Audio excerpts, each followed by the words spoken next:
আমরা জলবায়ু পরিবর্তনের যে অভিঘাত সেটা অনেকভাবেই দেখছি যে বিভিন্ন ইনফ্রাস্ট্রাকচারে পড়ছে।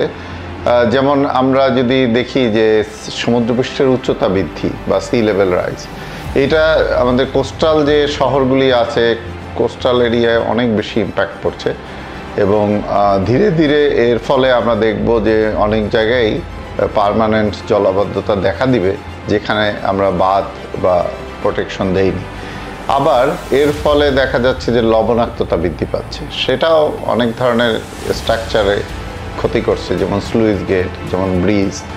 তো সমুদ্রপৃষ্ঠের উচ্চতা ক্রমাগতভাবে বাড়তে থাকবে, যেটা লেটেস্ট আইপিসিসির রিপোর্টে পাবলিশড হয়েছে যে পৃথিবী যেভাবে উষ্ণ হচ্ছে সমুদ্রপৃষ্ঠের উচ্চতাও বাড়ছে, যদি না আমরা এই গ্লোবাল ওয়ার্মিং উষ্ণতা বৃদ্ধিকে কন্ট্রোল করতে পারি।